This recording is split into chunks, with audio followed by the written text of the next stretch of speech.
Hi friends, இப்போ மாகாப்பா திவாகர் இவங்க ரெண்டு பேருக்குள்ளே நடந்த இஷ்யூ தான் சோஷியல் மீடியாவில் ரொம்ப ட்ரெண்டிங்காக போயிட்டு இருக்க இஷ்யூவாக மாறிட்டு இருக்கு. அண்டு இதில் இப்போ ரீசெண்டாக அறந்தாங்கி நிஷா அவர்கள் உள்ளே என்ன நடந்துச்சு அப்படின்றத ஆதாரத்தோட ஒரு செய்தி ஒன்று ரிலீஸ் பண்ணுறாங்க.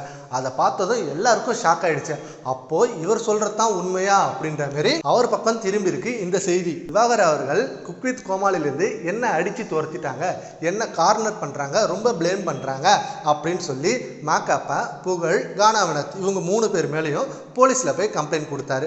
அண்ட் அந்த கம்ப்ளைண்ட்டை தொடர்ந்து மாகாப்பா அவர்களும் போயிட்டு போலீஸில் ஆஜரானார். அண்ட் அவர் ப்ரெஸ் மீட்டில் கொடுத்த நியூஸ் என்னன்னா, அவன் வேணும்னு ஃபேமஸ் ஆகணும்னு இந்த மாதிரி நியூஸ் சொல்கிறாங்க, இதை யாராவது நம்புவீங்களா? நான் எப்படிங்க குடிச்சிட்டு அவனை அடிப்பேன்? செட்டில் 18 மணி நேரம் நான் ஒர்க் பண்ணும்போது குடிச்சிட்டு எப்படி ஆடாமல் நிற்க முடியுமா? அவன் தான் சொல்கிறானே, நீங்கள் அதை நம்பிட்டு வந்து என்கிட்ட கேட்குறீங்களே அப்படின்னு சொல்லி இன்னொரு விஷயத்தையும் சொன்னார்.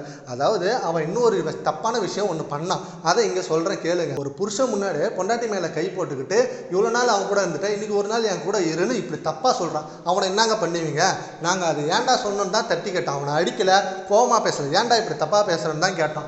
அதுக்கு நாங்கள் அடிச்சிட்டோன்னு சொல்லி எங்கள் மேலே கம்ப்ளைண்ட் கொடுக்குறான். அவன் ஒவ்வொரு தடையும் இந்த மாதிரி ஃபேமஸ் ஆகணும்னு ஒரு பண்ணிட்டு இருக்கான். அதை நீங்கள் பெருசுப்படுத்தாதீங்க, அவனை அப்படியே விட்டுடுங்க, அவனே தனியாக போயிடுவான் அப்படின்னு சொல்லி இந்த இஷ்யூ இதோட போயிட்டு இருந்து. இப்போது அறந்தாங்கி நிஷா என்ன சொல்லியிருக்காங்கன்னா, திவாகர் மேலே தான் தப்பு, திவாகர் எல்லாருக்கிட்டையும் அப்படி தான் பேசுகிறான், எல்லா பெண்கள்கிட்டையும் இப்படி தான் ஆபாசமாக பேசுகிற மாதிரி தப்பாக நடந்துக்கிறான், இது எல்லா பெண்களுக்கும் ஒரு மாதிரி டிஸ்டர்பாக இருக்குது, எவ்வளோ சொல்லிட்டோம் இப்படிலாம் பேசாத, எங்கள்கிட்ட இப்படிலாம் பழகாதன்னு சொல்லியும் ஆனால் அப்படி தான் பழகிறான், குக் வித் கோமாளி செட்லேயே இந்த மாதிரி நிறையா நடந்திருக்கு, இதுதான் உண்மை அப்படின்னு சொல்லி திவாகர் அவர்களை பற்றி ஒரு உண்மையை சொல்லியிருக்காங்க.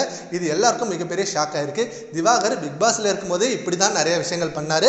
அண்ட் அது எல்லாம் அவர் இயல்பாக பண்ணுறாருன்னு நினச்சா, பட் அவர் வேணும்னே பண்ணுறாரு அப்படின்ற மாதிரி இப்போ நியூஸ் வந்திருக்கு. சரி, ஓகே ஃப்ரெண்ட்ஸ், அறந்தாங்கி நிஷா சொன்னதை பற்றி உங்கள் ஒப்பீனியனை நம்ம கமெண்ட் பாக்ஸில் கமெண்ட் பண்ணுங்கள். Thank you friends.